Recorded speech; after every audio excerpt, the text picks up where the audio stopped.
Hello students, तो आप देख रहे हैं नारायणा लर्निंग इंस्टीट्यूट का यूट्यूब चैनल। तो आप सभी का नारायणा लर्निंग इंस्टीट्यूट के यूट्यूब चैनल पर स्वागत है। आइए आज हिंदी के क्लास में आप सभी जुड़ जाइए और सभी लोग जल्दी से जल्दी वीडियो को लाइक कर दें। अगर जो लोग नए हैं तो चैनल को सब्सक्राइब भी कर दें। आज है हिंदी की क्लास पार्ट 3 का पवन दूतिका, ठीक है, जिसमें आप सभी को आज पढ़ाया जाएगा अयोध्या सिंह उपाध्याय हरिऔध जी द्वारा रचित पवन दूतिका नामक एक पाठ, ठीक है। तो उसे मैं बता देता हूँ। जो इंपॉर्टेंट है आपके लिए, इसमें उन्हीं पंक्तियों का अर्थ और संदर्भ बताया जाएगा जो आपकी परीक्षा की दृष्टि से इंपॉर्टेंट है, ठीक है। तो इसमें जो वेरी वेरी इंपॉर्टेंट वाले हैं उन्हीं को बताया जाएगा, ठीक है। तो उनका प्रसंग भी आज आपको जानने को मिलेगा। अगर जो लोग ये नहीं जानते हैं कि अच्छे तरीके से संदर्भ, प्रसंग और व्याख्या कैसे लिखी जाती है, ठीक है, उनमें कई पंक्तियाँ दे दी जाती हैं और उनमें से अगर अंडरलाइन की हुई होती हैं तो उनको लिखना होता है। तो चलिए वीडियो को शुरू करते हैं।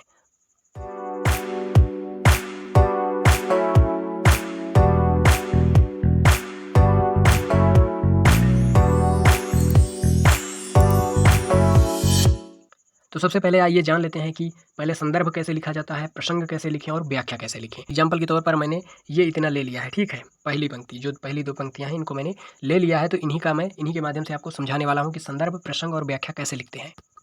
ऐसा करिए स्टूडेंट्स कि आप अपने जितने भी बच्चे जुड़े हुए हैं सभी लोग अपनी बुक को खोल करके बैठ जाइए और वहीं पर अपने ध्यान को केंद्रित करिए, ठीक है। और जो मैं पढ़ाऊँगा उसी को ध्यान से देखना है और अपने में जो भी इंपॉर्टेंट उनमें टिक लगाते जाना है, ठीक है। तो पहले मैं ये वाला बता रहा हूँ कि बैठी खिन्ना एक दिवस वे गेह में थी अकेली, आके आंसू दृग युगल में थे धरा को भिगोते, ठीक है। तो मैं इसका अर्थ और संदर्भ और प्रसंग तीनों चीज़ बताने जा रहा हूँ, तो ध्यान से सुनिएगा। सबसे पहले आपको संदर्भ हेडिंग डालना है। संदर्भ के बाद आप लिखेंगे प्रस्तुत पद्यांश हमारी पाठ्य पुस्तक काव्यांजलि में संकलित पवन दूतिका नामक शीर्षक कविता से लिया गया है, जिसके रचयिता अयोध्या सिंह उपाध्याय हरिऔध जी हैं। यानी कि अगर संदर्भ में देखें तो उसमें क्या लिखना है हमें, काव्य यानी कि जो पद्य है उसको यहाँ पर पद्यांश लिख देना है, और काव्यांजलि यानी कि बुक का नाम जो है, और संकलित पवन दूतिका यानी पाठ का नाम हमें याद रखना है, और इसके रचयिता यानी कि पवन दूतिका को किसने लिखा है, किसने रचा है, उनका नाम आपको याद होना आवश्यक है। तो ये हो गया संदर्भ। अब बात करते हैं प्रसंग की। प्रसंग में आपको लिखना है, मैं वही 2 लाइन आपको बता रहा हूँ, बैठी खिन्ना एक दिवस वाला, ठीक है। तो ये उसमें का प्रसंग यानी कि उन पंक्तियों में क्या चीज़ ऐसा कॉमन है जिसके बारे में चर्चा हो रही है। यहाँ पर प्रसंग है, प्रस्तुत पद्य में राधा रानी द्वारा प्रातःकालीन पवन को फटकार लगाने का वर्णन किया गया है। अभी आप उसका अर्थ पढ़ेंगे तो आपको पूरा समझ में आ जाएगा। अगर अर्थ की बात करें तो कहता है कवि कहता है कि एक दिन जब राधा उदास खिन्न मन के साथ अपने घर में अकेली बैठी हुई थी और उनके दोनों आँखों से आंसू बहकर धरा पे गिर रहे थे, ठीक है। तो इतना आपको लिखना है। आइए अब इन सभी का अर्थ जान लेते हैं कि इनका व्याख्या क्या है, अर्थ क्या है, ठीक है। तो बैठी खिन्ना एक दिवस वे गेह में थी अकेली, आके आंसू दृग युगल में थे धरा को भिगोते। ये इतने का अर्थ है कि जब राधा रानी, यहाँ पर राधा रानी की बात हो रही है, तो कवि कहता है कि जब राधा रानी अपने गृह में अकेली खिन्न मन के साथ यानी कि दुखी मन के साथ अपने गृह में अकेली बैठी हुई थी, तब उनके दोनों आंखों से आंसू धरा पे यानी कि पृथ्वी पर गिर रहे थे। आई धीरे इस सदन में पुष्प सदगंध को ले प्रातः वाली सुपवन इसी काल वातायनों से। तब उनके घर में एक सुगंधित, ठीक है, प्रातः वाली, जब आप सुबह उठते होंगे तो बहुत ही सुगंधित हवा चलती है, वही वायु उनके यहाँ वातायनों ने खिड़कियों से उनके घर में प्रवेश करती है। फिर संतापों को पुल बढ़ता देख के दुखिता हो धीरे बोली सा दुख उससे श्रीमती राधिकायों। लेकिन राधा रानी को ये जो यहाँ पर प्रवेश करती हैं वायु, जो सुगंधित वायु, ये भी इनकी मन, जो इनका दुख है वो और ये बढ़ा रही हैं, ठीक है। राधा रानी इनसे कहती हैं कि तुम मेरी ये जो दुख है उसको क्यों बढ़ा रही हो इतना। अब आगे सुनिए, प्यारी प्रातः पवन इतना क्यों मुझे है सताती, क्या तू भी है कलुषित हुई काल की क्रूरता से। यहाँ पर राधा रानी ने कहा है हवा से कि हे पवन, हे प्रातः वाली पवन, तू बड़ी प्यारी तो है, लेकिन तू मुझे क्यों सता रही है। क्योंकि वो जो राधा रानी वो विरह की अवस्था में बैठी हुई हैं, इसलिए उनको कुछ भी चीज़ अच्छा नहीं लग रहा है, इसीलिए वो इस पवन को फटकार लगाती हैं कि क्या तू भी इस काल की, यानी कि जो इस समय चल रहा है, क्या तू भी उससे दूषित हो गई है। लज्जाशीला पथिक महिला जो कहीं दृष्टि आए, होने देना विकृत वसना तो ना तू सुंदरी को, जो थोड़ी भी श्रमित वह हो गोद ले शांति खोना, होठों की ओ कमल मुख की म्लानताएं मिटाना, कोई क्लांता कृषक ललना खेत में जो दिखावे, धीरे धीरे परस उसकी क्लांतियों को मिटाना, जाता कोई जलद यदि हो व्योम में तो उसेला, छाया द्वारा सुखित करना तप्त भूतांगना को।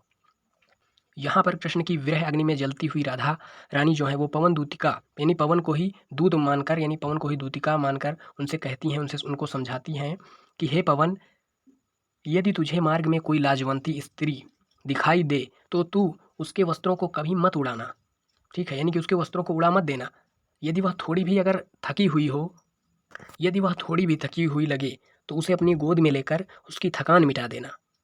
साथ ही उसके होठों और कमल सदृश दिखने वाले उसके मुख की मलिनता को हर लेना। ठीक है।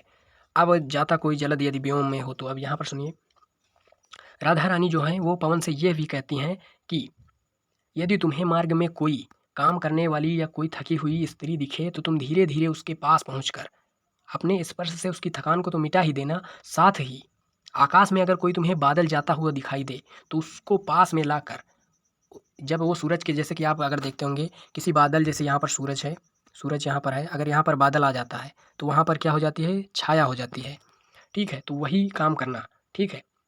कि किसी को बादल को ला करके उसको छाया कर देना, ताकि थकी हुई जो स्त्री हो उसे शीतलता प्रदान हो और उसे आराम पहुंच जाए। ठीक है। सांचे ढाला सकल वपु है, दिव्य सौंदर्यशाली सत पुष्पों सी सुरभि उसकी प्राण संपोषिका है। दोनों कंधे वृषभ वर्षे हैं बड़े ही सजीले, लंबी बाहें कलभ करसी शक्ति की पेटिका है।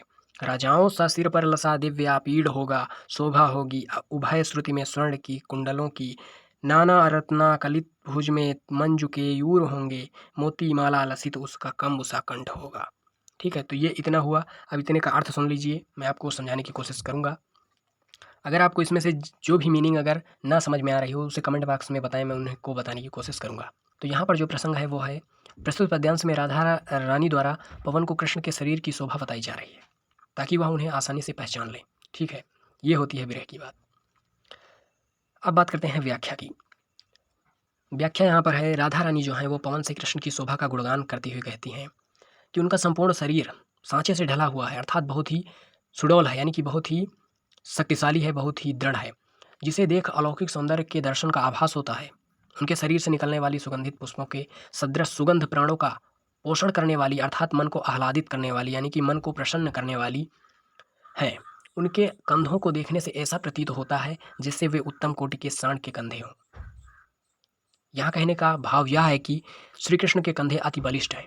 राधा आगे कहती हैं कि कृष्ण की भुजाएं हाथी की सूंड के सदृश बल की पिटारी अर्थात अति शक्तिशाली हैं।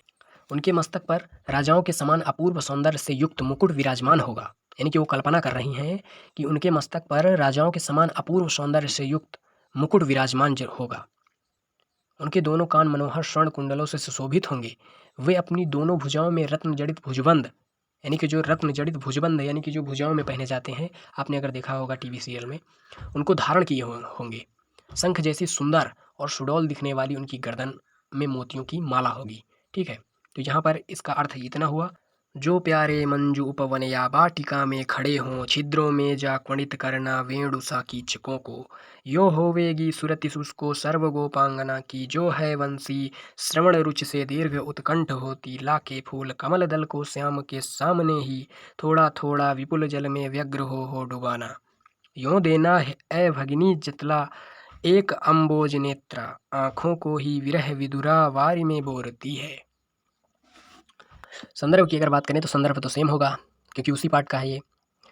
अगर प्रसंग की बात करें तो प्रसंग कहता है, प्रस्तुत पद्यांश में राधा रानी को कृष्ण के समक्ष अपना संदेश भेजने के लिए बांसों और कमल के खिले हुए फूलों को माध्यम बनाने की सीख दे रही है। बात कर लेते हैं व्याख्या की। तो व्याख्या में राधा रानी कहती हैं पवन से कि हे पवन, यदि तुम्हें कृष्ण किसी उपवन अथवा बगीचे में खड़े नजर आएं तो तुम बांसों के छिद्रों में पहुंचकर उन्हें बांसुरी के सदृश बजाना, ताकि उन्हें उनकी बांसुरी सुनने के लिए व्याकुल होती गोपियों की याद आ जाए। यानी कि जब वो बजाया करते थे बांसुरी तो वहाँ पर गोपियाँ आ जाया करती थी।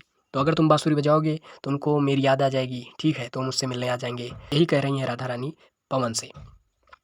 राधा जी आगे कहती हैं कि मेरे प्रियतम के समक्ष ही खिले हुए कमल की पंखुड़ियों को व्याकुल होकर थोड़ा थोड़ा जल में डुबोना, ताकि ए बहन, यानी कि पवन को बहन भी कह रही हैं, ताकि ए बहन यह देख कृष्ण को इसका आभास हो जाए कि कमल नेत्रों वाली राधा वियोग में व्यथित होकर अपने नेत्रों को आंसुओं में ही डुबोए रखती है, अर्थात दिन रात रोती होगी।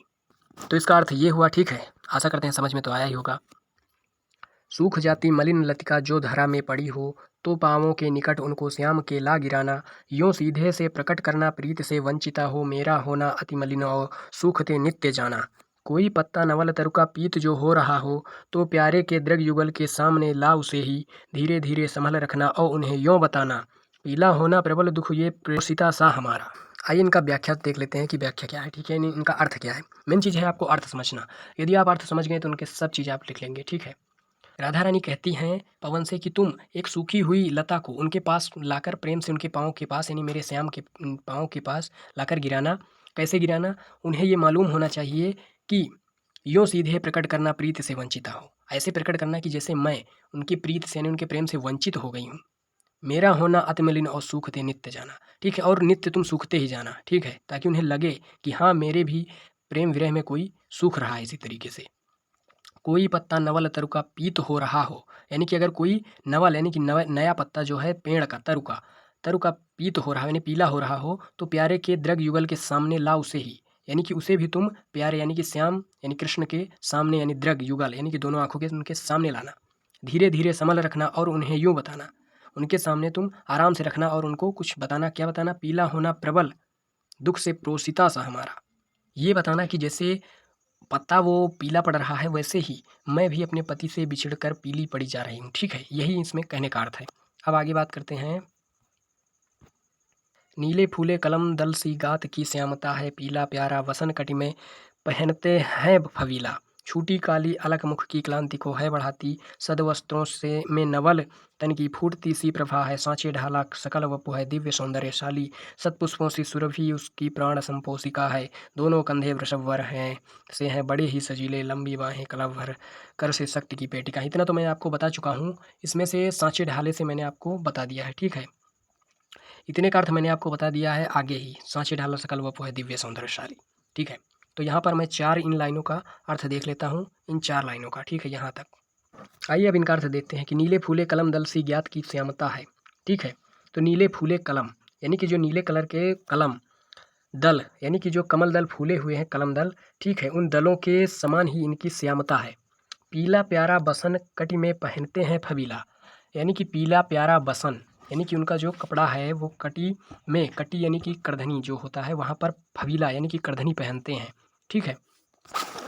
कमर के नीचे जो कमर पर होती है उसी को कहते हैं कटी। छूटी काली अलग मुख की कांति को है बढ़ाती, ठीक है।